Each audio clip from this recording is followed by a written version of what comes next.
security guard di sebuah tempat perumahan di resident house di Likas. Masa itu tugas saya sebagai penjaga lah, dan tugas sebagai seorang penjaga ini harus berjaga-jaga. Dan masa itu saya terkena shift pagi. Shift kami 12 jam, 7 pagi hingga 7 malam. 12 jam lebih tepat, 7 pagi hingga 7 malam. Dan satu masa saya terpaksa menggantikan tempat kepada setiap kawan saya bertugas karena dia sedang cuti. Jadi saya terpaksa bekerja 24 jam lah. Dari jam 7 pagi saya tempat tugas sebenarnya jam 7 malam. Tapi dari jam 7 malam saya kena jarik di jam 7 pagi lah. Itu 24 jam lah kan. Jadi dalam keadaan yang sangat-sangat letih dan mengantuk, saya terpaksa juga lah ambil itu tugas saya, ambil alih itu tugas seorang kawan untuk mengganti tempat kekosongan dia. Satu masa saya duduk di depan, saya kena bertugas di bagian depan, bagian gate lah, jaga itu gate supaya setiap kali kalau ada kereta keluar masuk daripada itu owner, saya kena buka. Itu gate belum lagi otomatis itu. Kami pasang pon saja di sana. Pasang pon sana, kalau ada owner atau setiap pemasuk kami akan datang. Biasalah kalau security dia tugaskan, dia akan tanya register dulu. Oke. Habis tugas saya sebab saya sebenarnya 7 pagi, 7 malam sampai 7 pagi saya kena bertugas. Subuh itu ada kereta lagi masuk, saya masih lagi ada semangat lah, masih lagi segar. Sebab ada satu itu chefnya Injas, dia bilang kami minum kopi kepala api, dia bilang supaya kalau tahan mengantuk. Ada juga satu minum lah, satu pack, tapi tidak menjarak, masih juga saya mengantuk. Orang bilang kalau mengantuk betul bapak sudah dulu mati semata kan. Saya coba membuat begitu, tapi saya bocor saya bisi mata lah, buat begitu. Jadi saya terpaksa bersengkang mata menjaga petugas pada masa itu. Belum sampai 7 pagi yang 24 jam saya bertugas itu, saya punya tugas pergi spot check ya. Jadi elok lah kalau saya masih bersemangat menjaga di depan itu. Saya datang ke sana dicuri-curi. Tahu-tahu dia sudah di belakang saya. Terus bangun begitu. Bangun. Itu berita lama sudah ya sana. Baru saya tersedar begitu. Baru saya tersedar yang saya tertidur. Disebabkan saya keletihan dan mengantuk, jadi saya tidurlah. Jadi daripada cerita itu ada hubungan kait juga dengan pelajaran kita pada pagi ini, yaitu mendorong kita untuk senantiasa berjaga-jaga, senantiasa bersedia dan berjaga-jaga. Seperti di dalam Matius 26 ayat 41 ini, kalau kita baca saat itu Yesus berada di Taman Getsemani. Dia bersama dengan murid-muridnya. Dia suruh mereka menemani Yesus. Sebab masa itu adalah saat-saat akhir Tuhan Yesus.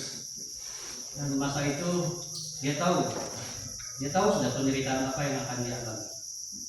Dia tahu sudah yang dia akan dibunuh, dia akan disalibkan. Yesus sendiri pun merasa sedih. Yesus pun berduka cita. Dia merasa gelisah sampai dibawa dengan kawan-kawan, dia punya murid-murid untuk pergi ke satu tempat Taman Getsemani itu untuk menemani dia berdoa di sana. Yesus membiarkan mereka di tempat mereka, dan Yesus mengundur diri, menjauhkan diri sekejap, dia pergi. Namun ada di antara murid-murid dia yang tidak berjaga-jaga, tidak sanggup berjaga-jaga, walaupun cuma 1 jam yang Tuhan Yesus suruh. Siapa muridnya? Siapa yang kedapatan tidak berjaga-jaga masa itu? Ada yang tahu? Tahu juga kan? Si Petrus. orang tidak berjaga-jaga. Oke. Untuk tidak membuang masa, itulah kalau kita mau untuk menyambut kedatangan Tuhan Yesus, kalau kita mau untuk dibawa bersama-sama ketika Tuhan Yesus datang kedua kali ke dunia ini, kita haruslah berjaga-jaga. Bukan saja berjaga-jaga dengan apa? Bukan kita disuruh berjaga-jaga supaya kita tidak tidur sampai siang. Jangan berjaga-jaga 24 jam macam saya dulu tuh. Bukan begitu. Jaga-jaga dengan semua keadaan dalam keadaan sekeliling dan hati kita juga kita perlu berjaga-jaga. Hati kita ini kadang-kadang kalau kita tidak jaga macam-macam pencobaan yang boleh menggoda. Kalau saya sendiri macam-macam itu saya boleh digoda oleh keadaan sekeliling. Jadi itulah kena berawas-awas, berhati-hati, berjaga-jaga supaya hati kita juga senantiasa tertuju kepada Tuhan. Oke, yang kedua, kenapa kita perlu berdoa? Doa adalah cara kita berkomunikasi dengan Tuhan. Dalam Filipi pasal 4 ayat 6 dan 7, kita diajar untuk tidak khawatir,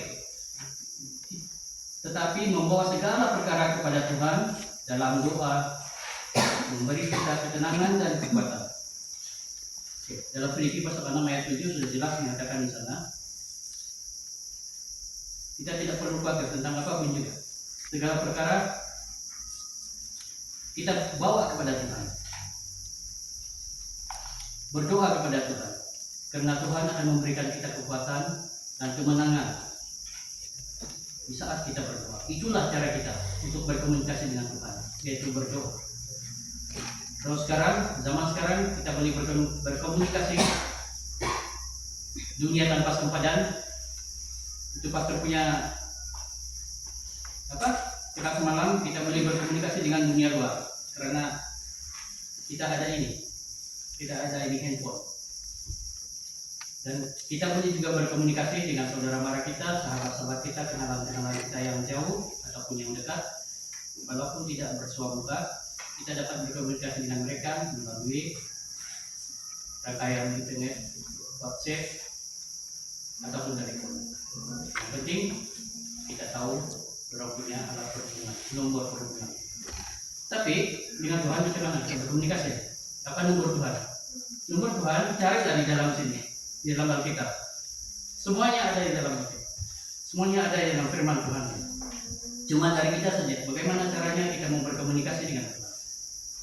Caranya berkomunikasi dengan Tuhan ialah berdoa. Dan yang ketiga, bersatulah dalam doa. Kalau kita di dalam keluarga atau dalam lingkungan keluarga, anak-anak atau suami istri, buatlah mereka untuk berdoa. Waktu makan kah, sebelum tidur kah, waktu bangun pagi kah. Kadang-kadang saya sendiri pun lupa juga berdoa. Selalu saya lalai untuk berdoa.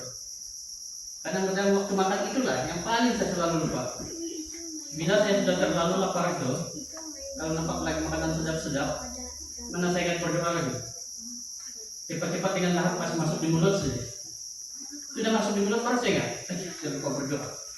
Tapi nasib baiklah, saya belum lagi punya itu makanan kan. Cuma terasa sedikit-sedikit saja di lidah. Pas itu saya stop sekejap untuk menggiling itu makanan. Saya berdoa dulu. Jadi jangan amalkan kebiasaan itu. Perkara kecil pun, apapun, keadaan apapun, situasi apapun, berdoa. Belajarlah. Amalkan setiap berdoa. Di dalam keluarga juga. Pupuklah sikap-sikap berdoa ini dalam lingkungan keluarga kita. Suami, istri, anak-anak, adik-beradik.